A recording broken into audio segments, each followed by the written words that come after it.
dikasih Tuhan, kita akan siapkan hati kita untuk memulai ibadah hari ini. Kita akan tundukkan kepala, kita akan berdoa. Bapa, kami mengucap syukur Tuhan bahwa pada hari ini Tuhan Kau memberikan kami tubuh yang sehat Tuhan. Kami bersyukur Tuhan Kau berikan kami kesempatan untuk beribadah hari ini Tuhan. Di basahannya kami akan memuji, membesarkan nama-Mu Tuhan. Kau berkati kami sekalian yang hadir di tempat ini ya Bapa. Kau pimpin ibadah kami dari awal hingga pada akhirnya. Hanya di dalam nama-Mu kami berdoa dan mengucap syukur. Haleluya Yesus.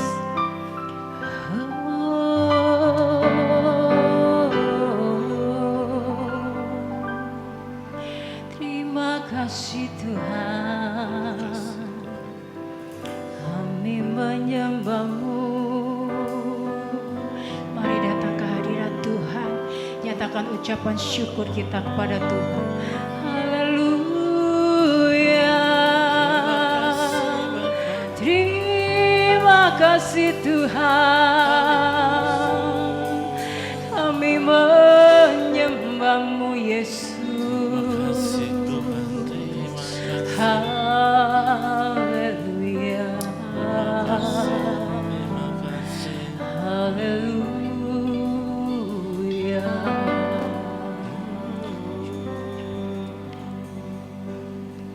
Sebagai Bapa yang baik, takkan pernah Kau melupakanku. Sebagai Bapa yang sangat baik, takkan pernah Kau meninggalkanku.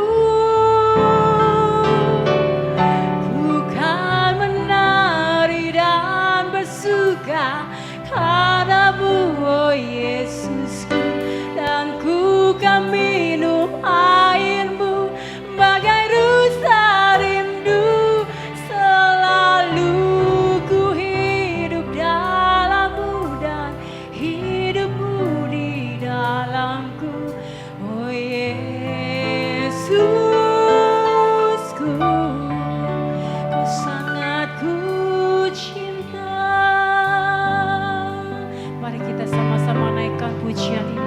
Bersyukur selalu Tuhan. Bersyukur selalu bagi kasih-Mu di dalam hidupku. Katakan takkan ku ragu Tuhan, Takkan ku ragu haleluya. atas rencana-Mu Thank you Lord. untuk masa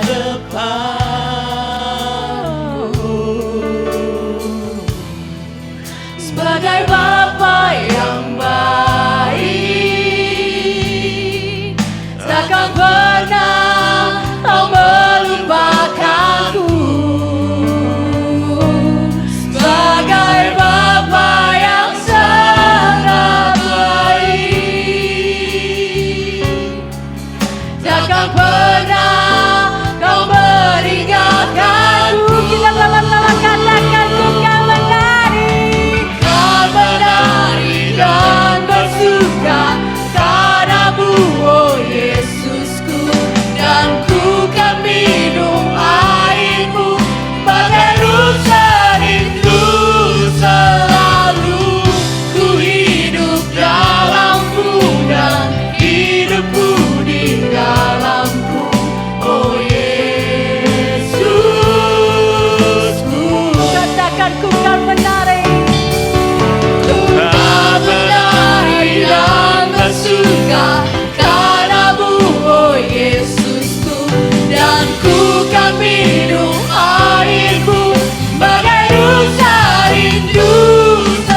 kasih buat hidup yang Kau berikan bagi kami Tuhan Yesus. Terima kasih Tuhan. Saatnya kami akan membuka ibadah kami hari ini Tuhan. Layakan kami di hadapan-Mu Tuhan. Berikan sukacita-Mu ya Bapa. Biarlah lewat puji-pujian kami dapat memberkati orang lain Tuhan. Biarlah nama-Mu saja yang dipermuliakan. Kami buka ibadah kami pada hari ini hanya diserahkan ke dalam tangan. Haleluya. Amin. Silakan duduk Amin. Ibu Bapak yang dikasih Tuhan. Shalom Bapak Ibu kasih Tuhan. Shalom. Yang berkat Tuhan shalom. Sekali lagi bangkit berdiri bersama-sama. Mau bangkit berdiri lagi? Kita bangkit berdiri bersama-sama. Beri salam satu dengan kata lainnya. Katakan Yesusku luar biasa. Amin. Ku diberi kuasa karena kita mengalahkan iblis pada pagi hari ini. Haleluya. Ku diberi kuasa.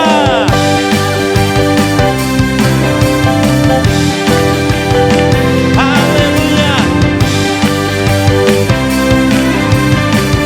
Mari katakan, ku diberi kuasa. Diberi kuasa bagi Raja mulia, mengajukanmu Di bawah kaki kita, di bawah kaki. ku pakai kuasa. Pakai kuasa dari Raja mulia. Bila Allah ada bersamaku, siapa jadi lawan? Katakan sekali lagi, ku diberi kuasa. Ku diberi kuasa dari Raja mulia, Amin. menaklukkan musuh di bawah kaki. Ku pakai Pakai kuasa dari Raja mulia. Bila Allah ada bersamaku, siapa jadi lawanku? Mari kita katakan bersama-sama. Sungguh besar Kau Tuhanku, Engkau perisai hidupku. Ku berdiri dengan iman, iman dalam Yesus Tuhan. Kau yang memberi kemenangan, ku bersorak merayakan.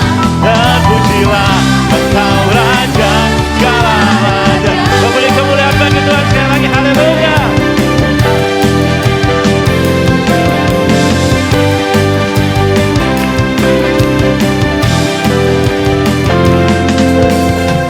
Diberi kuasa dari Raja mulia, menaklukkan musuh di bawah kakiku. Pakai kuasa dari Raja mulia.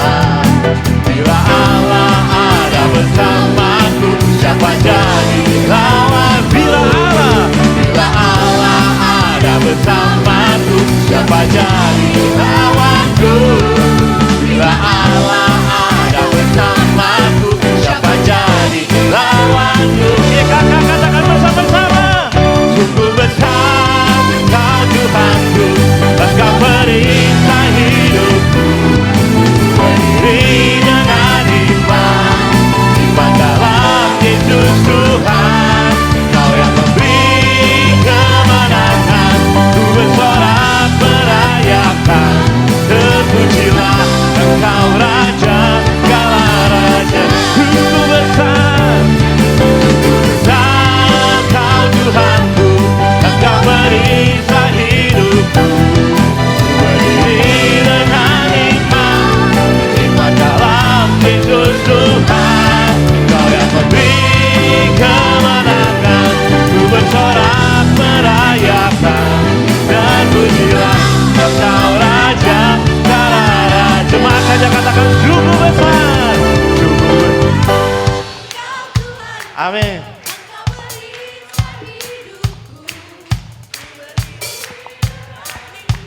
Iman dalam. Amin.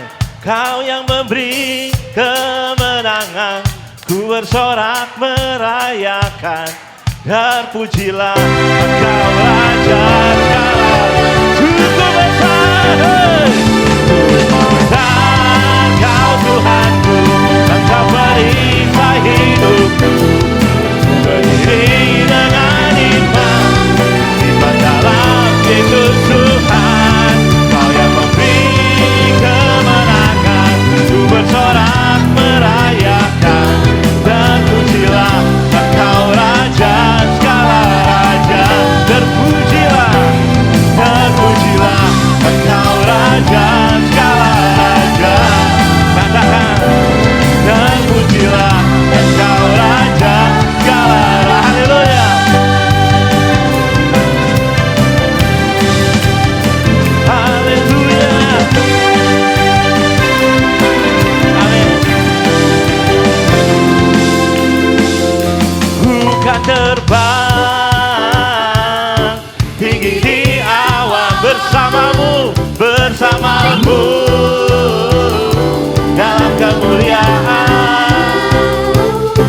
firman-Mu terus menopang, bukan aman dalam-Mu Tuhan. Haleluya. Yo.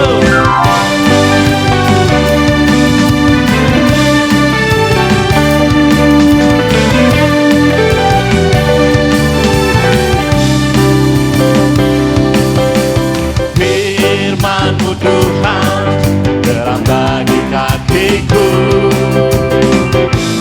janji-Mu terang bagi jalan-jalanku, kebenaran-Mu menuntun di setiap pagi. Ku menantikan, mari kita terbang bersama-sama, tangannya bersama-sama, katakan bukan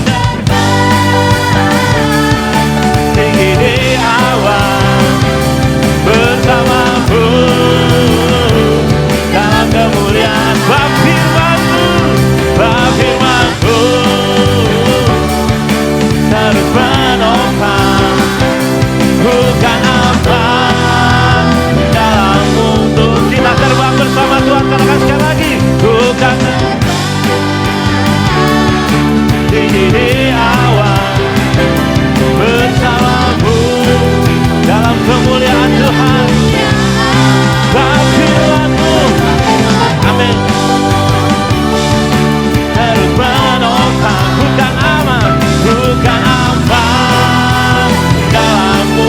Katakan sekali lagi, bukan terbang, bukan terbang. Tangannya kita terbang gimana? Amin. Bersama-Mu dalam kemuliaan. Bab firman-Mu, bab firman-Mu,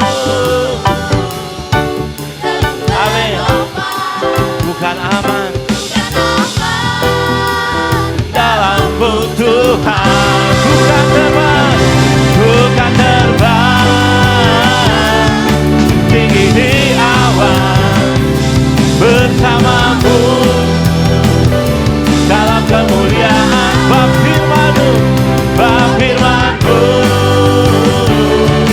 terus menopang, bukan aman, bukan aman dalam-Mu Tuhan. Bukan aman, bukan aman dalam-Mu Tuhan. Bukan aman dalam-Mu Tuhan. Haleluya.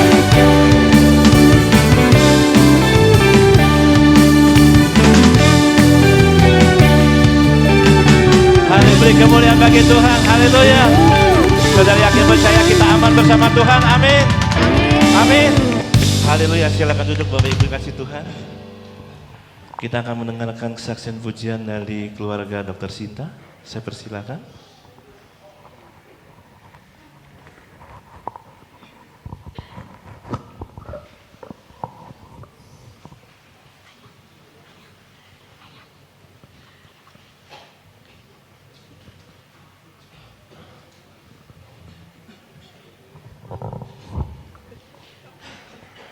Pak Effendi nggak ikut.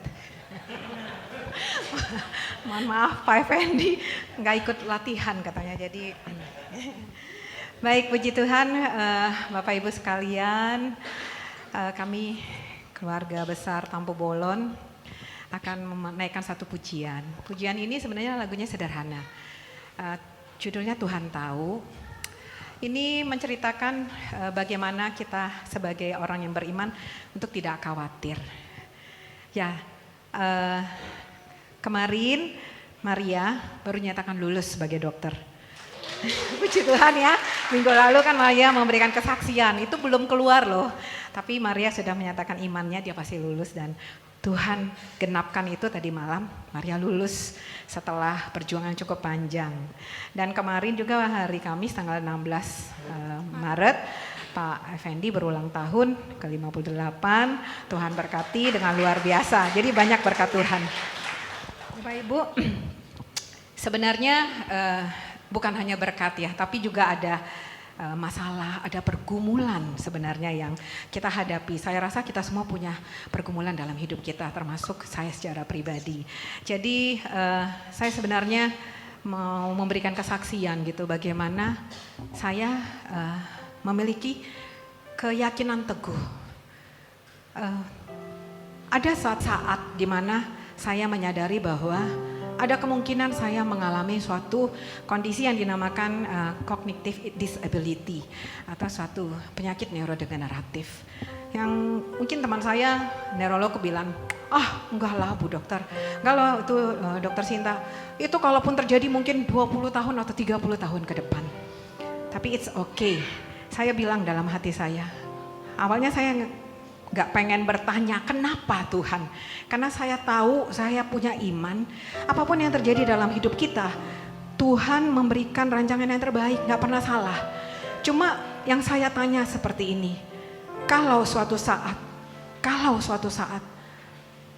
I lose my insanity, kalau suatu saat saya bahkan tidak bisa mengucapkan kata Tuhan, kalau suatu saat saya bahkan tidak bisa berdoa, apakah itu bermakna? Apakah hidup yang Tuhan karuniakan bagi saya itu masih punya makna? Cukup ini beberapa bulan ya, pergumulan, doa.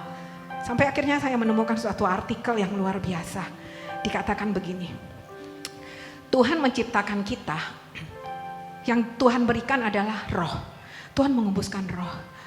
Tuhan tidak menciptakan kita tergantung dalam tubuh jasmani kita ataupun dalam pikiran kita. Saat kita mungkin terserang penyakit kayak stroke, di mana otak kita mungkin luka parah ya, seperti kita nggak bisa sadar atau keluarga kita nggak sadar, nggak bisa mengenali siapa keluarganya atau bahkan nggak bisa melakukan apapun juga. Apakah hidup itu bermakna? Sebagai seorang dokter ini beberapa kali ada dalam pikiran saya, karena sebagai seorang dokter intensivis saya sering sekali menghadapi hal itu. Pada waktu itu saya sering bertanya, Tuhan, apa sih artinya hidup kalau dalam kondisi seperti itu? Dan ketika kondisi suatu intellectual disability itu mungkin saja bisa terjadi dalam hidupku, aku menjadi bertanya, untuk apa Tuhan aku ada gitu.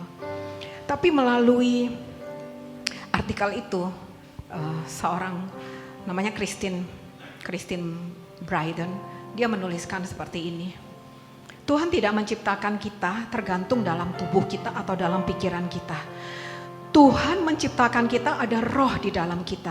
Jadi sekalipun kita tidak bisa mengucapkan kata-kata doa, sekalipun bahkan kita tidak bisa mengenali diri kita, sekalipun kita tidak bisa mengenali orang-orang yang kita kasihi, orang-orang yang ada di sekitar kita, tapi yakinlah, percayalah, roh yang sama yang Tuhan berikan ada pada kita, itu tidak pernah berubah. Itu adalah identitasmu.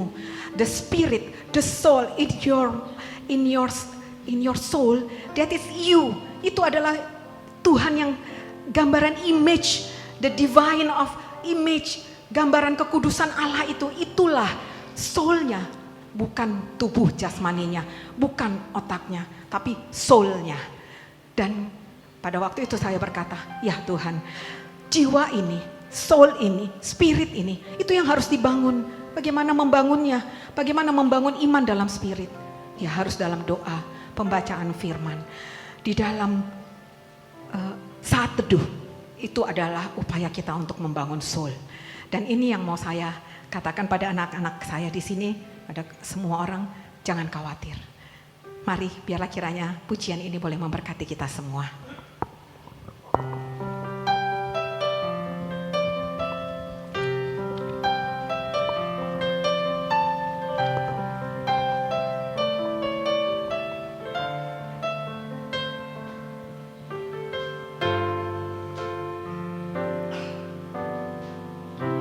Perhatikanlah burung buku di adang, Tuhan hiasi tanpa bekerja. Apalagi kita orang percaya, Tuhan pelihara, Tuhan cukup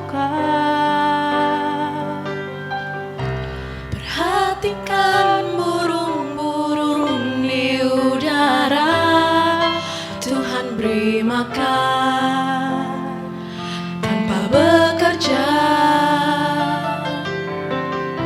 Apalagi kita kesayangannya, Tuhan pelihara, Tuhan sediakan. Saat kau perlu Tuhan tahu, saat kau minta Tuhan dengar, saat percaya Tuhan bekerja, saat menangis Tuhan tahu, saat berdoa Tuhan dengar, saat bersyukur Tuhan berkati.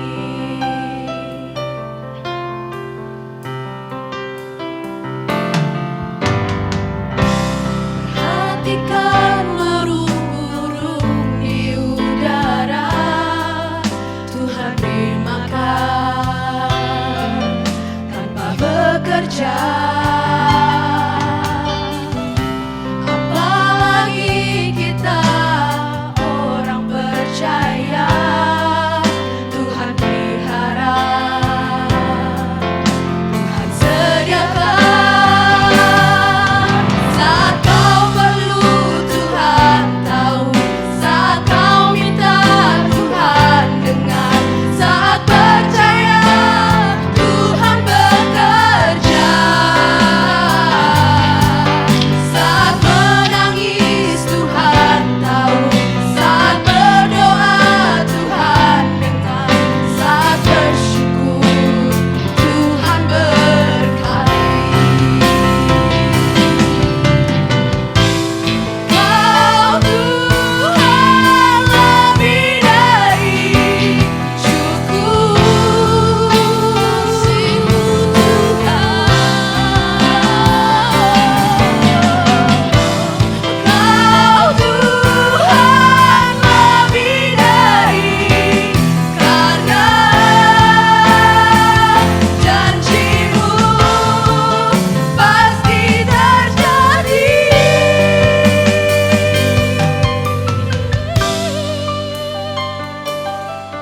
Saat kau perlu Tuhan tahu, saat kau minta Tuhan dengar, saat percaya Tuhan tahu, saat kau minta Tuhan dengar, saat percaya Tuhan bekerja, saat menangis Tuhan, saat berdoa Tuhan dengar, saat bersyukur Tuhan berkati.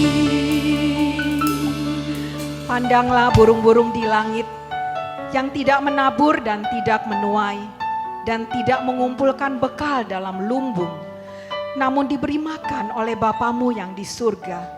Bukankah kamu jauh melebihi burung-burung itu?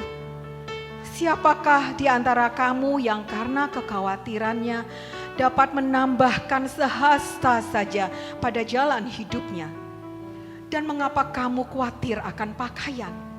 Perhatikanlah bunga bakung di ladang yang tumbuh tanpa bekerja dan tanpa meminta.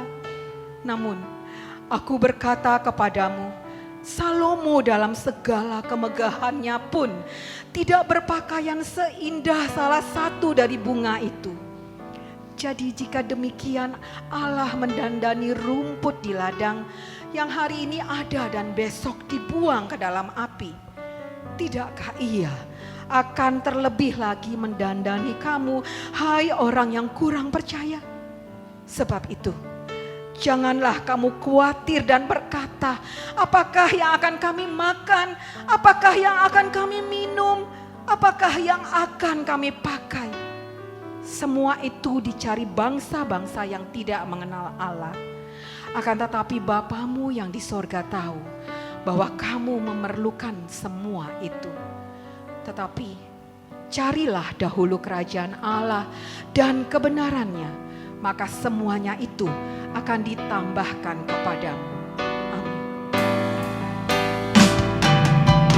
Saat kau perlu Tuhan tahu, saat kau minta Tuhan dengar, saat percaya Tuhan bekerja. Saat menangis Tuhan tahu, saat berdoa Tuhan dengar, saat bersyukur Tuhan berkati. Saat kau perlu Tuhan tahu, saat kau minta Tuhan dengar, saat percaya Tuhan bekerja.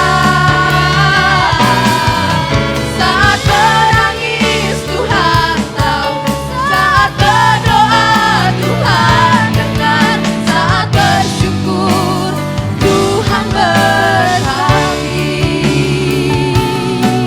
Saat bersyukur Tuhan berkati. Saat bersyukur Tuhan berkati.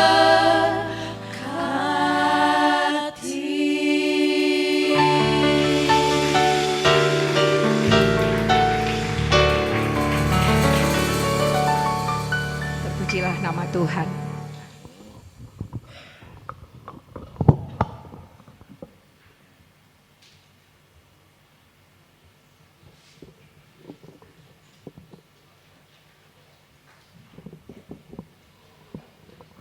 Mari Bapak Ibu sekalian kita mempersiapkan hati untuk mendengarkan firman Tuhan.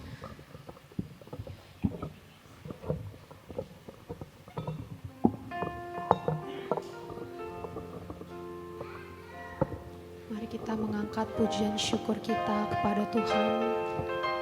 Karena Tuhan baik dalam kehidupan kita. Setiap masa musim hidup kita Tuhan selalu ada. Tuhan selalu menemani kita, Tuhan selalu menuntun kita. Mari kita memberikan pujian yang terbaik dari diri kita untuk Tuhan. Ya Tuhanku, aku hendak bernyanyi bagimu selama aku hidup. Ya Allahku, aku hendak bermazmur bagimu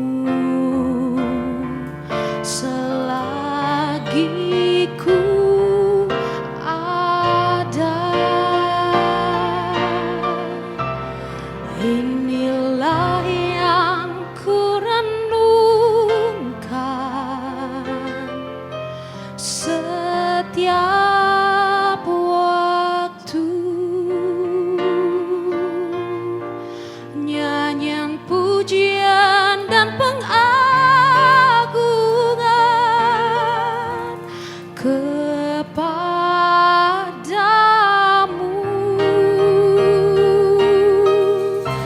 Biarlah manis kau dengar Tuhan, manis kau dengar Tuhan, dan hatiku bersuka karenamu.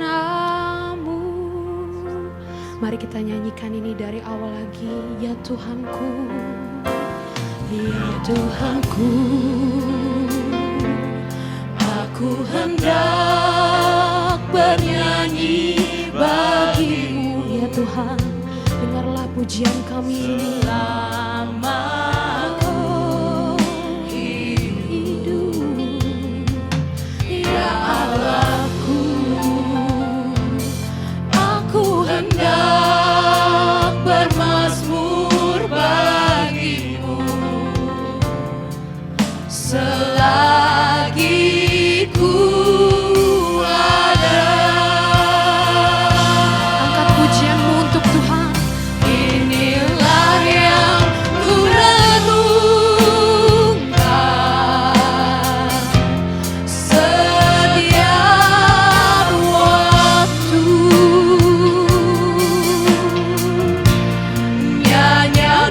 pujian dan pengagungan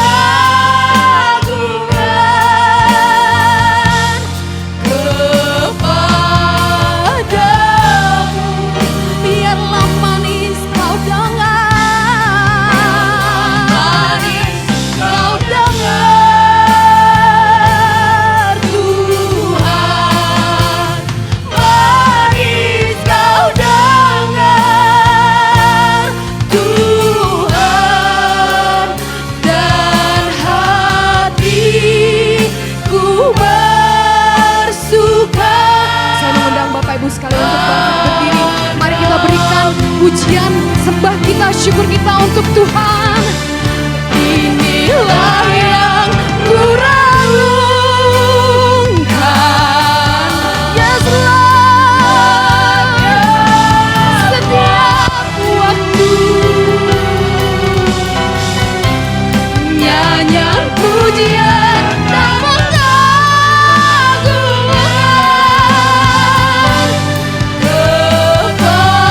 kepadamu.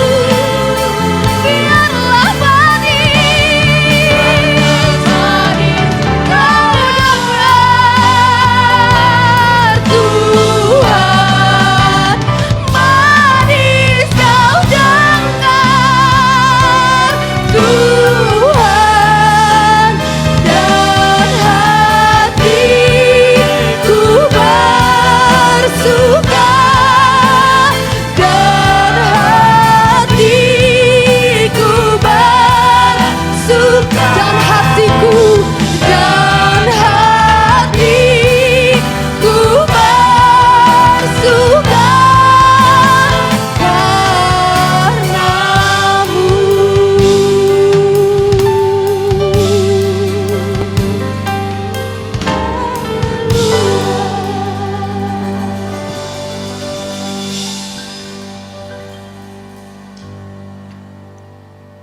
Pertama kami mengucapkan terima kasih untuk perlindungan Tuhan sepanjang malam.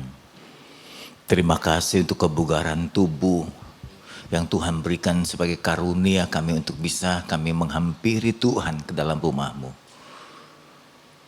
Kami bersyukur masih ada kesempatan kami diberikan waktu untuk beribadah, mencari-Mu, membekali diri, mengenal-Mu lebih jauh. Kiranya semua ucapan syukur dan terima kasih kami hari ini, sekalipun belum sepenuhnya, berkenan dan menyukakan hati-Mu Tuhan. Sekarang bicaralah, bimbinglah kami, arahkan kami, beritahu kami sebagai Bapa yang baik untuk kami anak-anak-Mu. Baik jemaat yang di atas atau di bawah, atau yang mendengar dalam ibadah YouTube Tuhan. Terima kasih untuk hari ini. Terima kasih untuk suasana ini. Roh Kudus bekerja, terus memberkati kami hingga ibadah selesai. Dalam nama-Mu kami menyenangkan telinga menerima firman-Mu. Dalam nama Yesus kami berdoa. Amin. Silakan duduk Bapak Ibu. Shalom. Selamat hari Minggu. Saya mumpung ingat, langsung saja umumkan beberapa bagian penting selain nanti kita dengar news dari gereja. Yang pertama, gereja akan mengadakan donor darah pada bulan April ini, tapi belum ditetapkan tanggalnya. Katanya sudah mendaftarkan ke PMI. PMI meminta 60 orang untuk mendonor. Saya berharap seperti Arta itu dihitung 2. Adik dihitung 2 gitu dong. Baik, supaya jumlah jadi genap 60. Ini Dokter Sinta yang ngurusnya ya, ke PMI ya. Baik. Kemudian kita berdoa juga untuk family gathering, gabungan Jemaat Palam dan Kelapa Gading. Diperkirakan yang dapat mengikuti 300 jemaat minimal. Tiap jemaat membayar 175.000 orang atau 150.000 per orang. Ini biaya subsidi, biaya promosi. Jadi kalau ada jemaat yang merasa diberkati ingin membantu, karena kekurangannya hampir sekitar berapa, 40-50 jutaan gitu ya. Karena seluruhnya 90 juta lebih. Jadi didonasi. Jadi jika Anda merasa ingin mendonasi, membantu, silakan. Kalau tidak, ya berserah. Ibu Bapak, jadi daftarkan diri saudara, karena kita akan melaksanakan gathering kebersamaan kita ke daerah Kebunsu di Bogor. Ya, panitia sudah melakukan beberapa kali survei. Pendaftaran sudah mulai dibuka tanggal 26 Maret nanti. Tetap perhatikanlah gerakan Rp2.000 jemaat Tuhan, karena menurut survei hanya baru 10-20% jemaat yang merespon tentang gerakan sosial ini. Dana ini dikumpulkan untuk kebutuhan jemaat yang susah, khususnya di gereja kita. Kita baru berikan 3 kriteria, 1 membantu uang sekolah dari anak yang tertunda. Ini sekolah negeri Bapak Ibu ya, bukan sekolah swasta. Kalau ada jemaat menyalurkan swasta, kita menganggap jemaat itu mampu, gitu ya. Sekolah negeri kalau tertunggak iuran sekolahnya, kita coba membantu. Kemudian untuk membantu jemaat yang sakit, jika ada obat-obat yang harus dibeli di luar selain dari BPJS, kita coba membantu juga. Lalu yang ketiga, kedukaan. Kalau jemaat yang susah, khususnya jemaat yang meminta keringanan atau tempat sosial, karena ada 2 rumah duka yang kita kenal, Jelambar dan Heaven. Di Jelambar ada ruangan yang khusus untuk orang susah di ruang belakang itu. Biasanya diberikan 1 hari, peti diberikan dia, ya. Kemudian tempat pun ditentukan olehnya. Itu di ruang belakang. Kemudian di Heaven juga ada di lantai 10. Kebetulan salah satu manajernya adalah teman SMA saya. Jadi dengan suara RT kita bisa membantu jemaat yang susah. Nah, di saat itulah gereja dengan dana G2K itu memberikan bantuan penuh untuk makanan pada malam kembangnya. Ya, itu sudah kita laksanakan. Jadi tidak ada salahnya ibu-ibu, uang receh dari pasar Rp2.000 per hari dikumpulkan seminggu lalu dimasukkan dalam kotak persembahan itu dengan masukkan dalam kotak G2K. Gereja kita juga karena sudah berjalan belasan tahun, alat-alat yang ada ini harusnya diremajakan. Saya berterima kasih untuk beberapa orang, saya tidak sebutkan karena orang-orang yang mendonasi ini juga tidak mau disebutkan namanya. Beliaulah yang memperhatikan TV-TV yang rusak dan menggantikan yang baru. Ibu bapak perhatikan TV kita itu ada di depan belakang, termasuk ruang sekolah minggu, itu diperhatikan oleh seorang bapak. Yang kebetulan dia bekerja di elektronik. Dia juga yang memberikan mic-mic ini, jika mic kita rusak, kurang, kita suka lapor. Dia memberikan secara gratis. Dan ada lagi hal-hal yang lain dia berikan. Juga ada seorang ibu yang memberikan sumbangannya baru saja, atau beberapa waktu yang lalu, karena kita mengumumkan akan peremajaan, maka disumbangnya untuk bisa membeli keyboard dan sebuah laptop. Kemudian ada juga seorang bapak yang memperhatikan di bagian perbaikan gereja ini, ya, memperbaiki gerbangnya ibu bapak. Mungkin tanpa ibu bapak tahu gerbang kita juga diperbaiki, dan apalagi saya lupa itu. Kemudian kedepannya ini akan dicat ulang di ruangan ibadah kita, itu juga seorang bapak. Nah, kita berharap ada donatur lain juga yang akan membantu meremajakan alat-alat musik seperti kabel-kabel itu sudah mulai menua, harus digantikan. Nanti daftar peremajaannya atau alat yang diganti akan diumumkan di berita gereja Tuhan.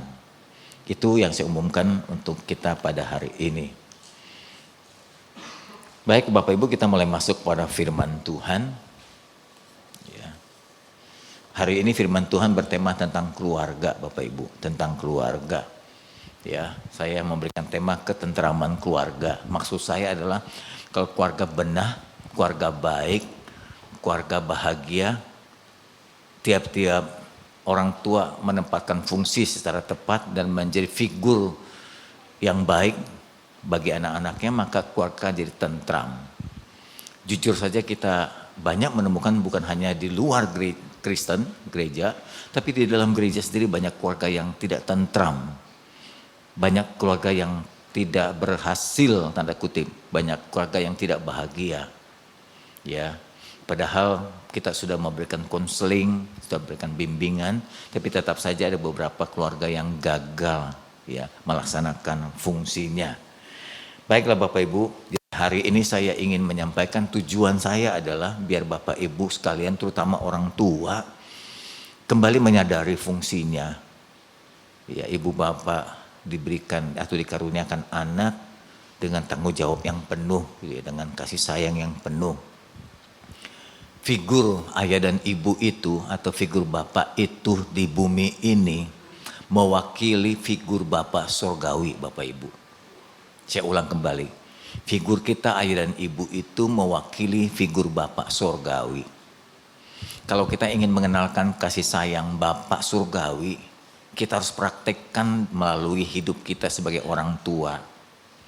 Melalui kasih sayang kita orang tua, perhatian kita, kepedulian kita akan mudah sekali mengajarkan kasih sayang, kepedulian Tuhan kepada anak-anak kita. Guru-guru sekolah minggu perlu memperhatikan ini. Jadi akan begitu mudahnya guru-guru sekolah minggu mengajarkan kepada anak-anak bahwa Allah mengasihi kita jika orang tua di rumah mempraktekkan kasih sayang yang sama. Jadi saya ulang kembali, orang tua di rumah adalah wakil Allah bagi anak-anak. Jangan abaikan itu, ya, jangan abaikan itu. Mari kita dengar firman Tuhan di dalam Malaki pasal yang kedua ayat 12 sampai 16. Firman Allah menegur umat Tuhan. Firman-Nya berkata begini, biarkan Tuhan melenyapkan dari kemah-kemah Yakub, itu keturunan Israel, segenap keturunan yang berbuat seperti ini. Sekalipun umat ini membawa persembahan kepada Tuhan semasa alam. Inilah yang kedua kamu lakukan. Jadi tegurannya sudah berulang-ulang. Kamu menutupi mezbah Tuhan itu dengan air mata. Nah ini kepura-puraan ini. Ya, jemaat Tuhan dari dulu sampai sekarang sama itu. Seakan Tuhan tidak tahu, pura-pura dengan air mata, dengan sedih, dengan pilu, dengan serius, dengan tangisan, dengan rintihan. Ya, karena ia tidak lagi berpaling kepada persembahan. Tuhan tidak berpaling persembahan dan tidak berkenan menerima persembahan dari tanganmu jika keadaanmu seperti ini.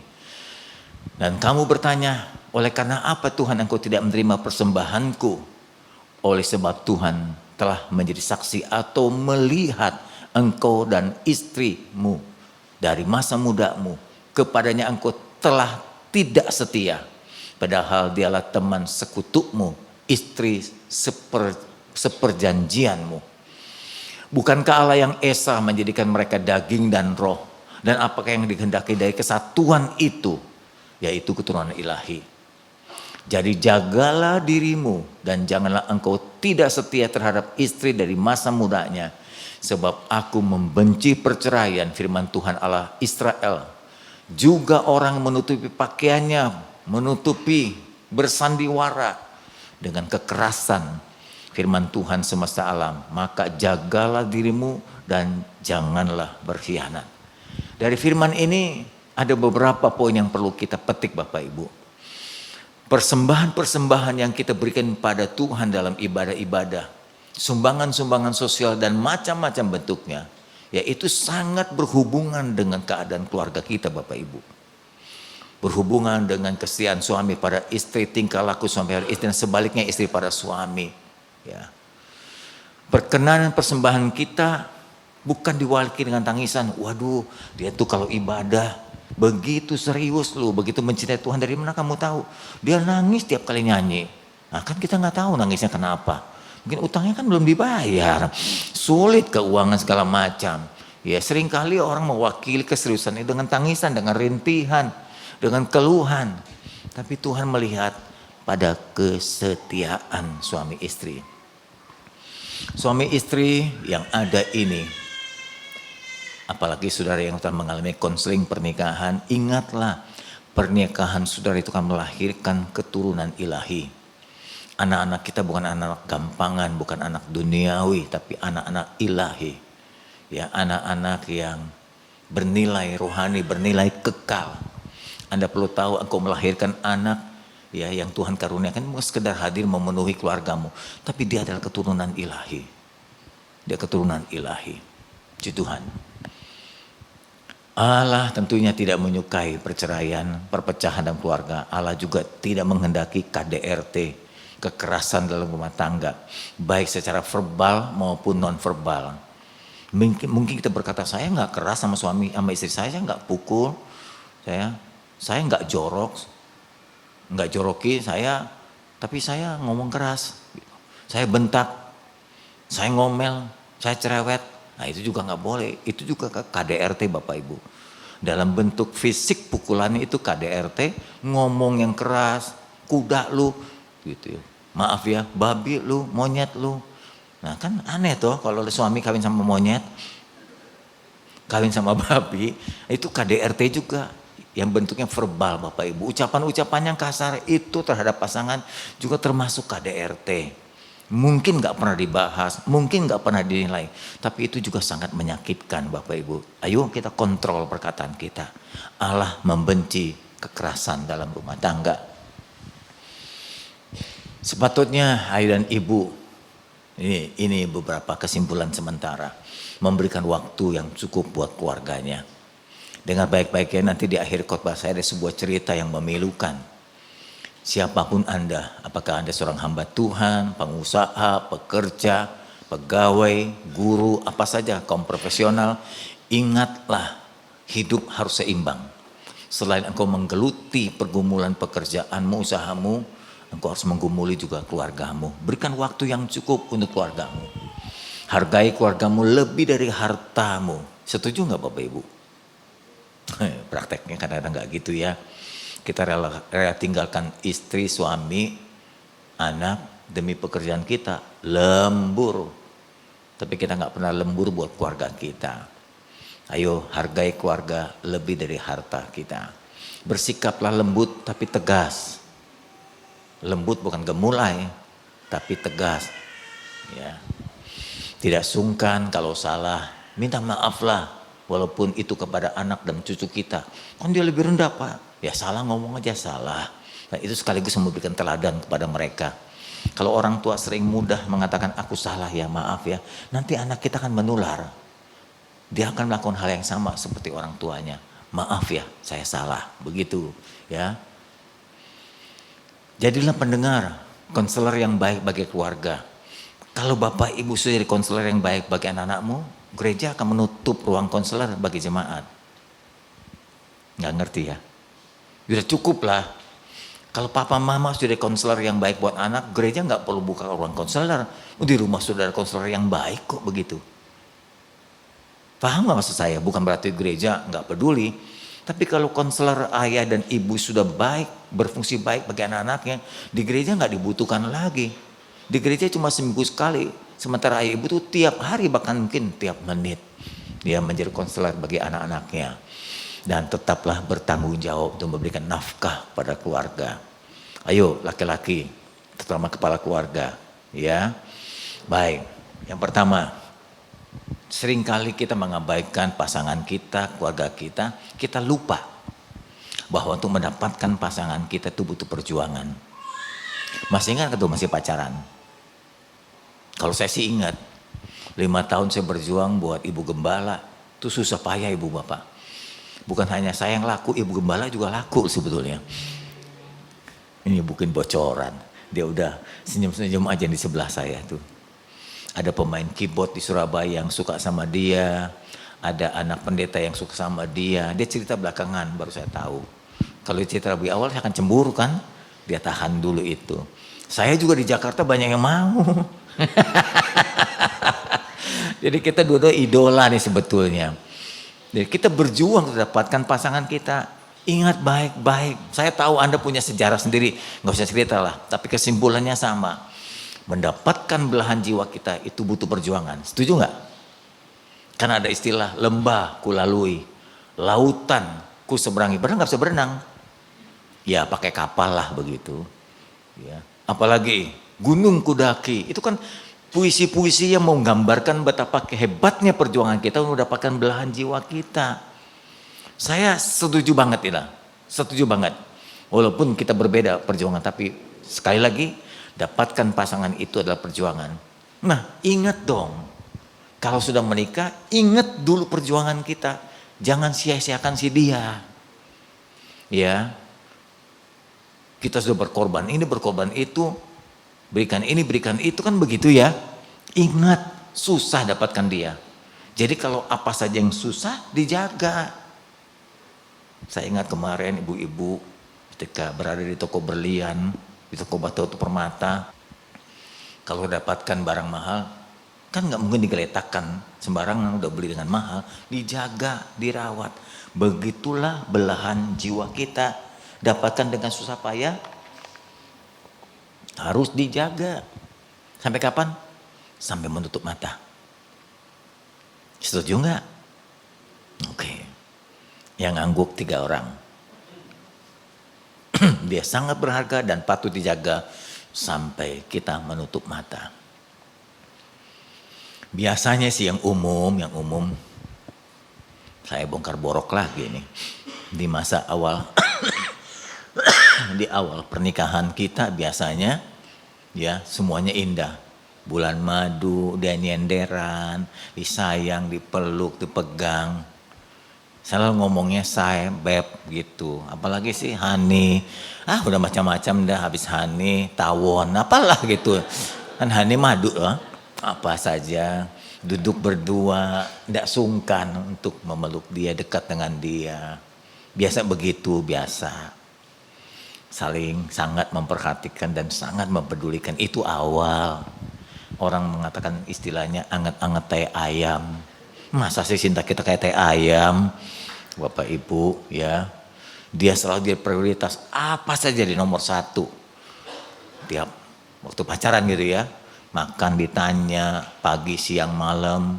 Kalau dia sakit obat udah dimakan belum, gimana perasaanmu hari ini, say hello, WA, macam-macam. Dia selalu pergi ke kantor, dijemput pulang juga diantar, macam-macam. Itu dulu zaman Jepang. Zaman Jepang itu. Tetapi setelah jalan pernikahan ini yang saya tahu, selain saya membaca beberapa buku dan melihat kejadian jemaat Tuhan. Kan saya sudah gembalakan jemaat 44 tahun. Jadi tahu jemaat seperti apa. Setelah masuk pernikahan beberapa tahun kemudian, masuk hal yang kedua. Ini sekali benturan nih. Sebetulnya saya menyebutnya memperhalus, itu masa penyesuaian. Supaya kesannya kita enggak mengabaikan pasangan. Masa penyesuaian. Kita coba menyesuaikan dengan pasangan kita. Ternyata kita itu beda. Ya beda lah. Sorry, kok jadi goyang. Gempa ya saudara. Dia perempuan, kita lelaki. Udah beda. Sifat beda. Apa juga beda. Kesukaan beda. Tabiat beda. Hobi beda. Mungkin latar belakang beda. Pembentukan beda. Nah, mulai penyesuaian. Mestinya kita berpikir penyesuaian. Bukan bentrokan. Tapi memang kenyataannya bentrokan. Sering ribut, salah paham, diem terus. Ya diem terus. Kadang bisa seminggu loh. Nanti mau gajian baru ngomong lagi. Nah itu pinter tuh istri tuh. Diemin dari tanggal 1 sampai 29. Tanggal 29 malam ngomong. Karena besok gajian. Oke, sering kali salah pengertian. Ngomong sedikit emosi. Ngomong sedikit emosi gitu ya. Itu masa yang kedua yang akan saudara alami dalam pernikahan. Begitu enggak? Betul atau betul? Betul. Orang saya juga ngalami. Ya, terjadi pertengkaran. Saudara, harapan saya jangan terlalu lama. Ayo dewasalah, sadarlah. Nggak ada enaknya bertengkar terus. Capek, buang waktu, buang energi juga kan. Kita kan merasa mau siapa sih yang menang kan begitu. Kan bukan berlomba kita. Ini masa pengadaptasian. Sebetulnya sedang menyesuaikan. Yuk pendapat ini, saya pendapat ini. Sebetulnya yang dewasa lah, gimana ya solusinya ya? Supaya kita menemukan dari dua perbedaan ini. Mestinya kan begitu, itu lebih dewasa. Bukan tengkar siapa yang salah, siapa yang benar. Bukan begitu. Tapi ayo kita cari jalan keluar. Cari solusinya dari perbedaan ini. Oke, setuju ya? Baik. Saya berharap masa ini harus dilewati dengan bijaksana. Makanya butuh kedewasaan, butuh kesabaran, butuh pemahaman. Ini masa yang tidak bisa tidak, harus dilewati. Harus dilewati oleh semua rumah tangga termasuk rumah tangga pendeta. Harus dilewati. Ketika Anda mulai bertengkar, wah saya sedang masuk dalam masa ini nih. Gitu. Dan itu tidak pandang bulu. Sampai di hari tua kita juga masih bisa terjadi begini kalau kita tidak atasi dengan bijaksana. Bisa terus bertengkar. Bisa 20 tahun, bisa 30 tahun. Bisa hanya 2-3 tahun tergantung kematangan kita. Ya. Nah, saya melanjutkan bagian kedua. Bagaimana sih rasanya, bagaimana caranya kita merawat kelanggengan rumah tangga supaya rumah tangga tentram. Sampai tamu pun yang masuk ke rumah saudara ketika masuk, wah rumah ini tenang amat, adem banget ya. Ternyata ada AC-nya. Masuk rumah saudara kok nyaman ya. Rumahnya tenang, nggak kedengaran pertengkaran. 2 jam di situ juga tenang, 3 jam bahkan menginap di rumah itu pun kok tentram ya gitu, nyaman.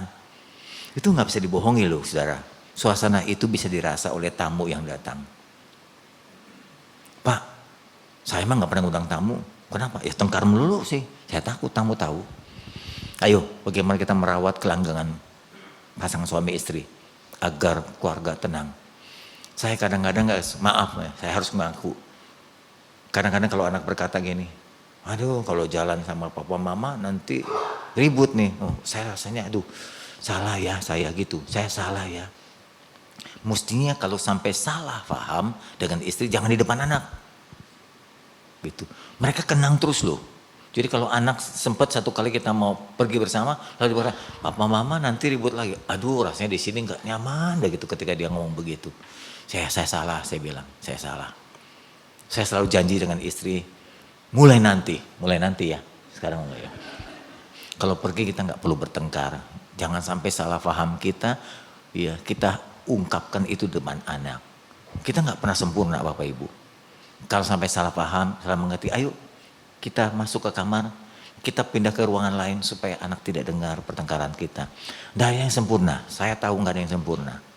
Jangan sampai nanti memberikan kesan pada anak, papa mama selalu ribut gitu. Halo? Nah, saya lihat muka saudara ada tulisan dosa. Gitu. Ayo Bapak Ibu, ya. Gimana merawat? Yang pertama, kuncinya yang pertama. Saya terkesan dengan seorang bapak ini bernama Pak Eko ini. Punya komitmen supaya rumah tenang, rumah damai, ya, rumah sejahtera, nyatakan kesetiaan dalam komitmen kita. Saya cerita. Saya tulis ini, saya nggak hafal ceritanya, saya tulis kalau saya ucapkan pada saudara. Pak Eko ini berusia kurang lebih 60 tahun. Dia seorang miliarder dan tokoh reksadana investasi nasional. Namanya Eko Pratomo Suyatno. Super sibuk banget. Usia 60 tahun dan dia telah menikah 32 tahun. Dikaruniakan 4 anak. Pada kelahiran anak keempat, jadi 7 tahun pernikahannya, sang istri ini mengalami kelumpuhan. Jadi lahir anak keempat mengalami masalah. Ya. Tahun ketiga keempat, jadi 10 tahun kemudian, seluruh tubuhnya malah jadi lumpuh. Bahkan lidahnya sendiri tidak bisa digerakkan. Setiap pagi sebelum Pak Suyatno pergi kerja, dia membersihkan istrinya. Dia nggak pakai suster. Itu berita yang saya dapatkan. Memandikan istrinya, membersihkan kotorannya, menggantikan pakaiannya, lalu menyuapi makan pagi hari sebelum dia berangkat kerja. Dan setelah selesai semuanya dia memindahkan dari kamar ke ruangan keluarga. Lalu istrinya diletakkan di depan TV supaya menonton, tidak mengalami kejenuhan. Siang hari, Pak Suyatno menyempatkan diri pulang tiap hari. Waktu jam makan siang, dia kembali ke rumah, ya, lalu menyuapi istrinya makan siang. Hebat banget ya. Begini lebih hebat dari pendeta ini. Sore hari ketika dia pulang kerja, dia kembali lagi memandikan istrinya, mandi sore dan menggantikan pakaiannya. Sambil melanjutkan menemani istrinya nonton TV. Lalu dia bercerita tentang keadaan pekerjaan yang dialami seharian. Istrinya tentu nggak bisa ngomong, ya, istri nggak bisa ngomong kan lidahnya sudah kaku. Menanggapi dengan tatapan matanya saja. Seringkali ia memberikan candaria kepada istrinya. Dengan sabar sang suami ini merawat istrinya dan membesarkan keempat anaknya masih kanak-kanak itu. Saat ini ketika anaknya telah dewasa dan telah menikah, tinggal si bungsu yang masih kuliah. Kayak saya nih, 3 anak telah menikah, si bungsu masih kuliah di UPH. Suatu hari, Keempat anaknya datang menghampiri ayahnya. Dengan hati-hati anak yang sulung berkata, takut menyinggung hati ayahnya. Anak yang sulung berkata, "Papa, kami ingin merawat mama. Biarkan kami merawat, tidak usah papa lagi. Sebab sejak kecil kami melihat papa telah merawat mama tanpa keluhan." Dengan air mata dia berkata seperti itu. Lalu sang ayah berkata, "Tidak, biar aku saja yang terus merawat mama." Lalu anaknya berkata lagi bersama-sama, "Papa, sudah 4 kali kami meminta papa menikah kembali. Membolehkan papa, kami gak keberatan papa menikah kembali. Kami rasa mama pun akan setuju." Haleluya, amin Bapak-Bapak.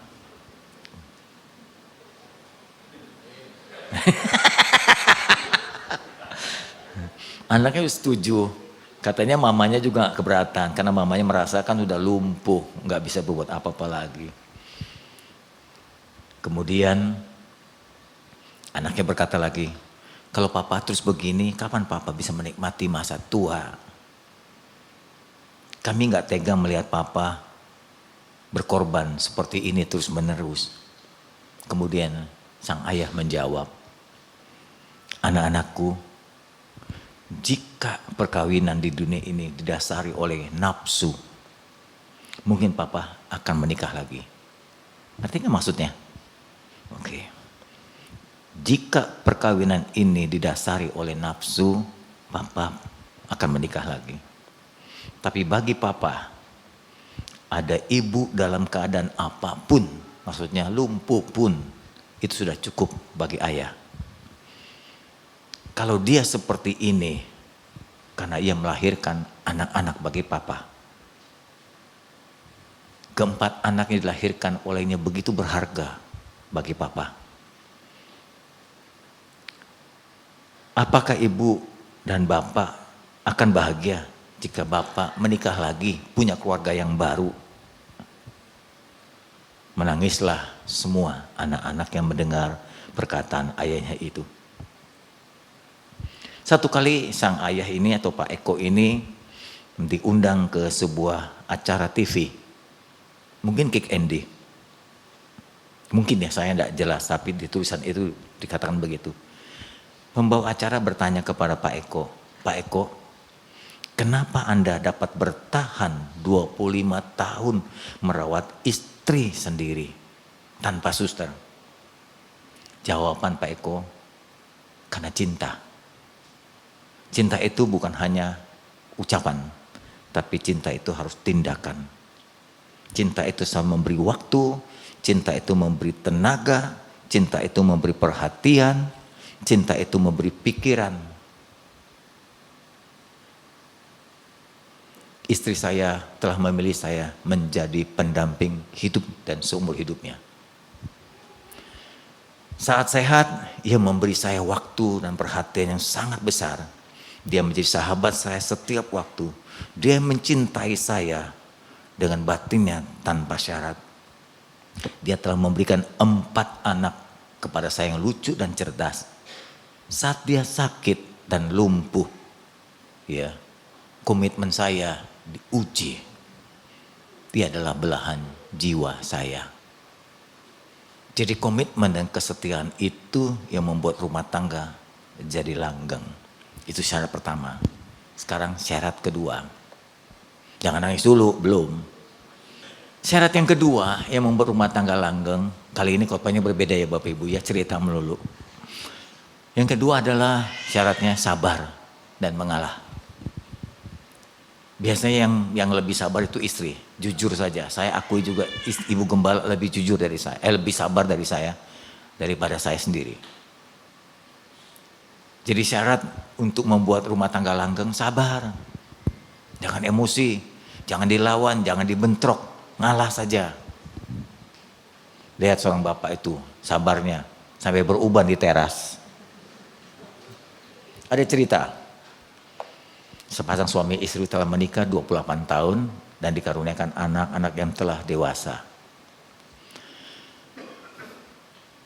Anaknya bertanya kepada papahnya, "Papa, Apa sih rahasianya papa dan mama bisa bertahan dalam pernikahan 25 tahun ini? 28 tahun ini.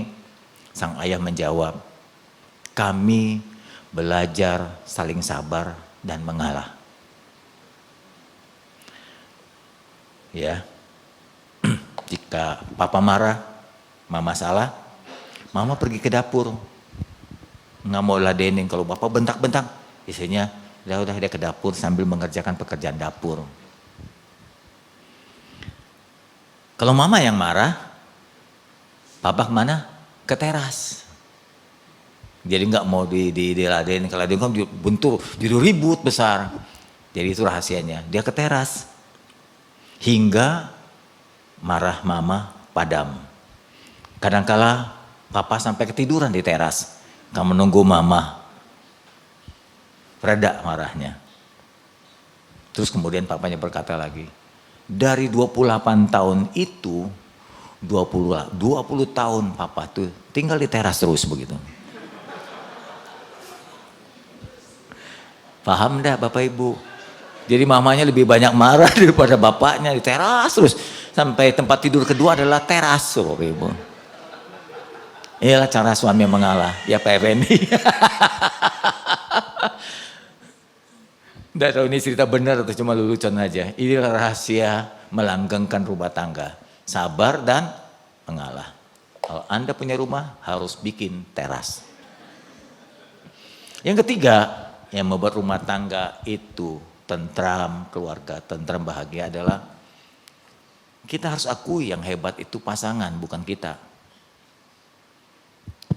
Suami merasa, aku yang hebat, aku kepala keluarga, aku pencari nafkah. Aku lebih pinter dan seterusnya. Bukan. Yang hebat itu istri kita. Halo? Hei para suami. Yang hebat siapa? Istri tetangga. Istri yang hebat. Sang istri harus ngomong juga dengan jujur dong. Yang hebat siapa? Hei suami, payah lo. Egois banget, belum selesai gua khotbah. Muncul tabiat aslinya lo. Payah ini ibu-ibu. Maksud saya saling ngomong. Suami ngomong yang hebat istri. Istri ngomong yang hebat suami gitu. Istri juga. Memang istri nggak ada duanya. Mike Tyson adalah petinju dunia yang hebat. Tapi pemenang tulen adalah istrinya. Dia bertinju, orang bonyok, orang KO yang ambil duit istrinya. Dan itu pemenang hebat. Yang hebat adalah pasangan kita, harus kita akui itu Bapak Ibu. Makanya saya bilang sama Yuni, Yun angkat jempol, mestinya bukan begini. Tapi sang suami bilang begini sama istrinya. Gini loh, kayak gembala ngomong sama istrinya, you hebat gitu. Istri ya, sebelahnya istrinya ya. Coba yang di atas sampai di bawah. Suami ngomongnya, kamu hebat. Ayo. Woi, disuruh gembala tahu. Nah hebat pasangannya. Coba istri ngomong suaminya, kamu juga hebat. Ya, hebat. Gitu dong. Jangan, lu goblok, lu tolol. Apa lu? Sini lu bilang hebat, di luar tolol lu sebetulnya. Di gereja aja ngomong lu hebat. Karena gembala yang suruh sebetulnya lu tolol. Jangan begitu dong.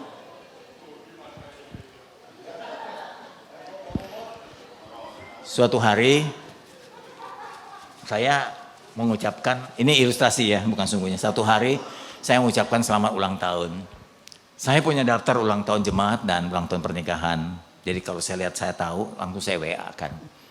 Bapak Ibu selamat ulang tahun pernikahan ya gitu. Happy wedding anniversary ya. Selamat ya. Terus saya tanya, sudah nikah berapa tahun? Oh kami sudah 30 tahun. Hebat ya Pak gitu.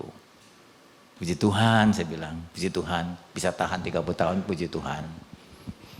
Dia si ibu membalas, hebat ya Pak, kami bisa bertahan menikah selama 30 tahun. Saya tanya saudara, yang hebat itu siapa?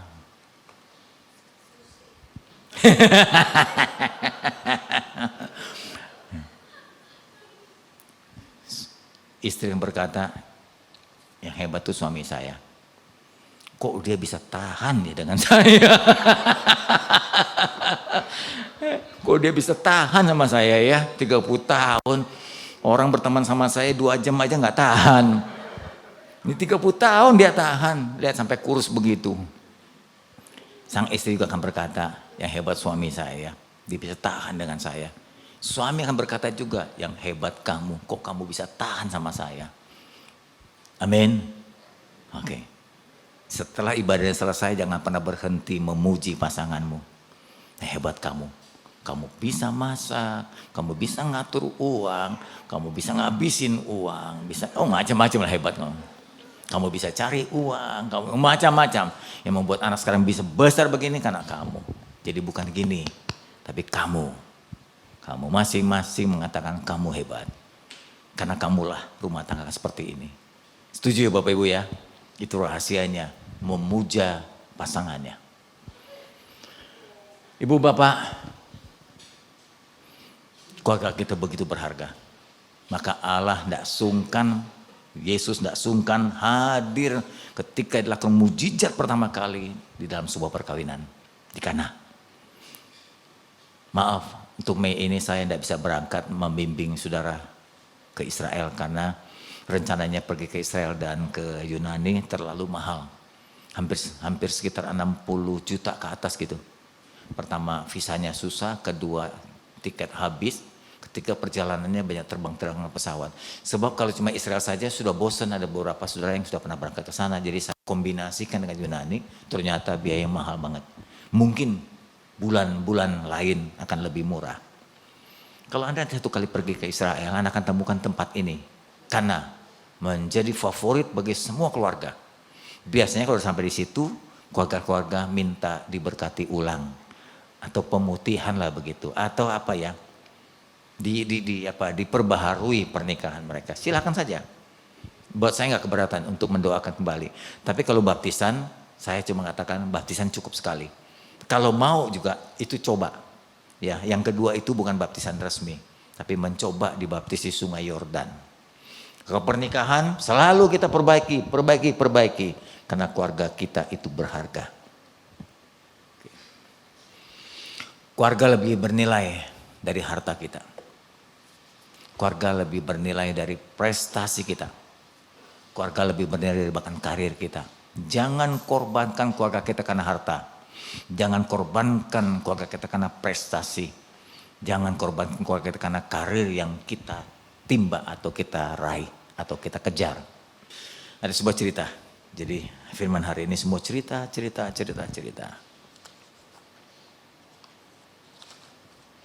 memilukan. Ada seorang hamba Tuhan, ini berlaku bagi semua orang yang berjuang untuk meniti masa depan, berjuang dalam usaha pekerjaan, termasuk hamba Tuhan. Ketika hamba Tuhan ini meninggal, ya, dikelilingi oleh jemaatnya dan anak istrinya. Biasanya dalam upacara suka ada kesan dan pesan. 1-2 orang jemaat menyampaikan pesan-pesan yang semua rata-rata bicara indah sekali. Lalu pembawa acara pemakaman memberikan beberapa komen tentang orang yang meninggal ini. Dialah seorang hamba Tuhan dengan 10.000 jemaatnya. Ya. Dia melayani begitu luas dan begitu lama. Sampai pelayanan TV pun sudah dibukanya. Ia banyak berbicara tentang kepedulian. Dia banyak berbicara sebelum meninggal ya. Tentang kasih. Berbicara tentang kemurahan hati. Berbicara tentang kelemah lembutan. Perhatiannya dan lain-lain. Selama ia masih hidup sebagai gembala. Setelah upacara pemakaman selesai. Satu anak berkata begini. Dia bertanya kepada ibu dan saudaranya, siapa sih yang tadi dibicarakan oleh pemimpin pemakaman itu? Padahal yang dibicarakan ayahnya kan? Tapi dia bertanya, siapa yang dibicarakan tadi? Kok beda dengan keadaan yang sebenarnya? Apakah dia seorang laki-laki yang sama yang pernah membesarkan kita di rumah? Dia seorang gembala bagi jemaat, 10.000 jemaat kan besar sekali. Tapi anaknya berkata, siapa orang itu diceritakan kok berbeda dengan pengalaman kita? Ibu bapak mengerti maksud saya? Oke. Kalau nggak ngerti gue nyambung lagi, tambah melongo semua. Lalu sang anak berkata, mereka semua pendusta. Cerita nggak benar. Dan anak-anak lain yang mengatakan juga sama. Ya, cerita apa yang diceritakan tentang papa itu nggak benar. Lalu ibunya, sang istri atau ibu dari anak tadi berkata begini. Ayahmu memang seorang hamba Tuhan yang baik, gembala yang luar biasa bagi jemaatnya. Tetapi ya seorang suami dan ayah yang buruk. Ia merawat dan mengembangkan gerejanya dengan hebat, tapi dia meninggalkan keluarganya. Ada semangat dan api di tulangnya untuk pekerjaan Tuhan, tapi tidak ada cinta dan sayang untuk keluarganya. Katanya lagi dari sang ibu atau istrinya, saya adalah istrinya dan gereja adalah gundiknya. Dia mencintai gundiknya dan mengabaikan istri dan keluarganya. Ia mendapatkan gerejanya, tapi dia kehilangan keluarganya. Beberapa waktu kemudian setelah pemakaman, sang anak datang menghampiri pusaka ayahnya. Lalu dia berlutut di depan kuburan itu. Dia berkata, ayah, engkau gembala yang luar biasa, merawat jemaatmu, namun engkau mengabaikan kami. Engkau banyak sekali membuat kebangunan rohani untuk jemaatmu, tapi engkau tidak pernah membangun keluargamu. Engkau memberikan konseling kepada jemaatmu, tapi anak-anakmu hidup tanpa bimbingan. Engkau membagikan kasih kepada jemaatmu, tapi keluargamu hidup seperti di padang gurun. Anak-anaknya berkata lagi, ayah, papa, engkau seorang gembala dan konselor yang sukses, tapi gagal total sebagai suami dan papa. Ayah, kami hampir tidak tahu bahwa engkau telah meninggal. Karena kami sudah merasa lama kehilangan ayah. Paham Bapak Ibu? Oke. Dengan cerita-cerita yang baru saja kita dengarkan hari ini. Mari, jika kita salah,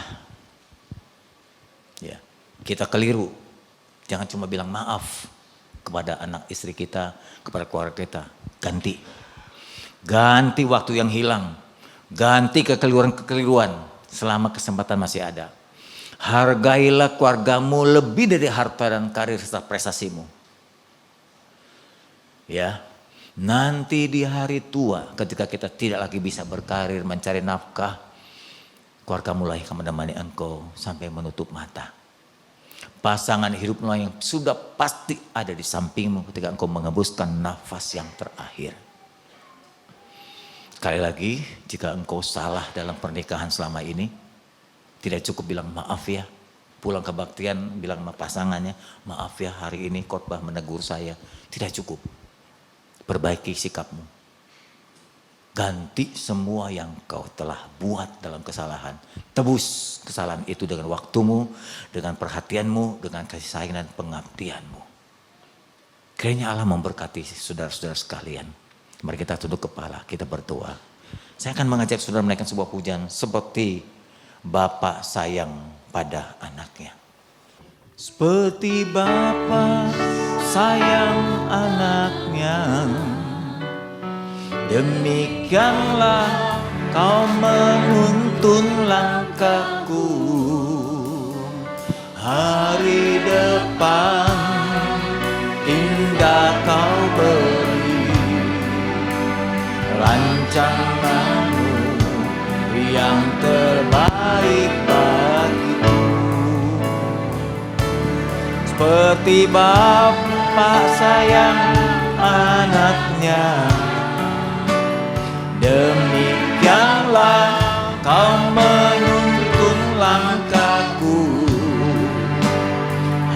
hari depan indah kau beri, rancanganmu yang terbaik bagimu. Dari awal dengan pujian Bapa, besar sungguh kasih setiamu, nyata sungguh perlindunganmu, tak satu kuasa mampu pisahkan aku dari kasih-Mu. Oh Bapa, ajarku selalu hormati-Mu, ajarku turut perintah-Mu, berikanku hati untuk menyembah-Mu dan bersyukur setiap waktu.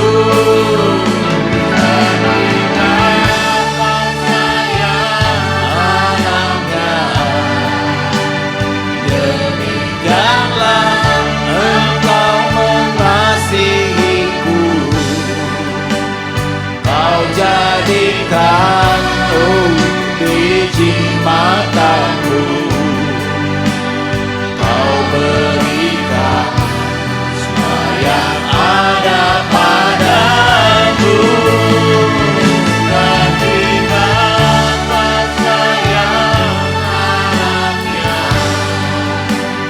demikianlah kau menuntun langkahku. Hari depan indah kau beri, rancanganmu yang terbaik bagimu.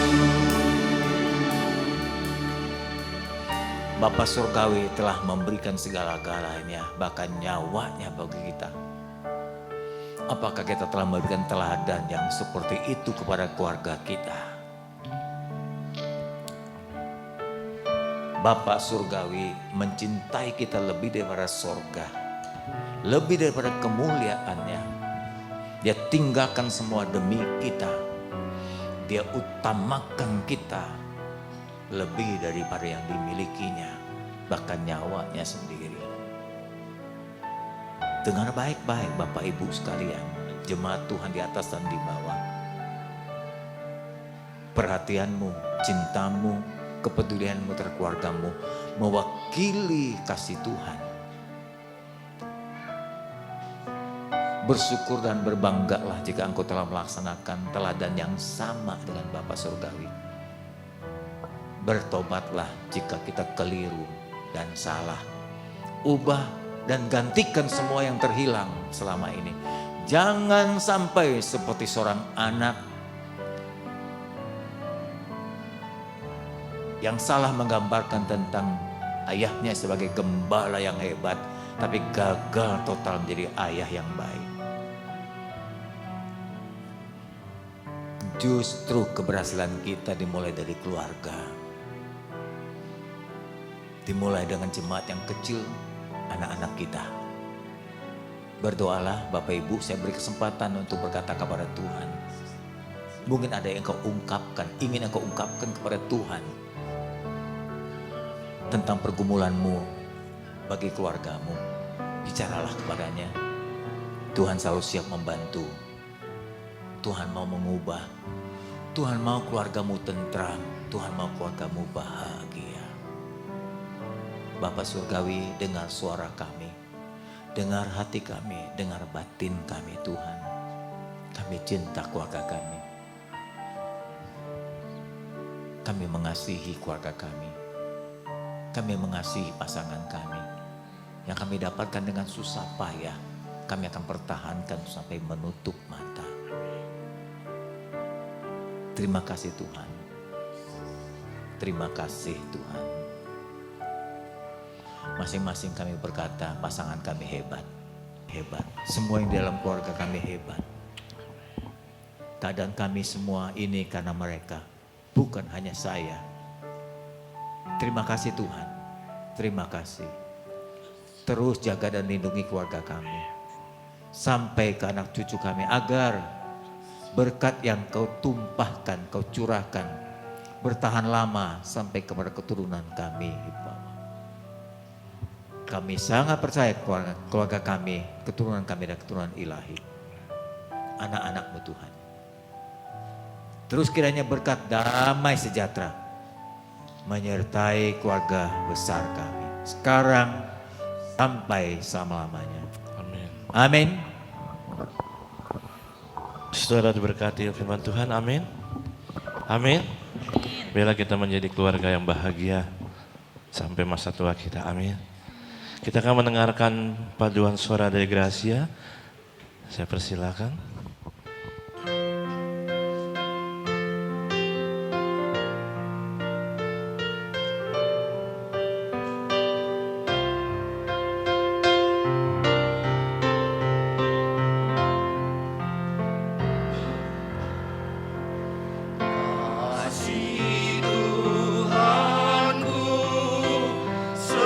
Seindah surya bersih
Sambil persembahan dijalankan, kita akan mendengarkan multimedia. Saya persilakan multimedia. Mohon di bagian multimedia menanyakan kembali alat-alat yang kita butuhkan bagi peremajaan peralatan di gereja.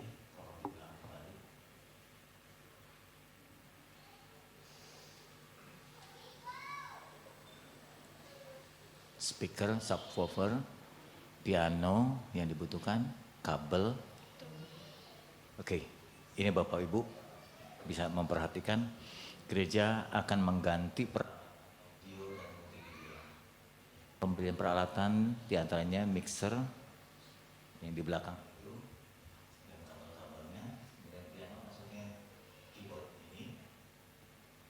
Kemudian subwoofer adalah speaker.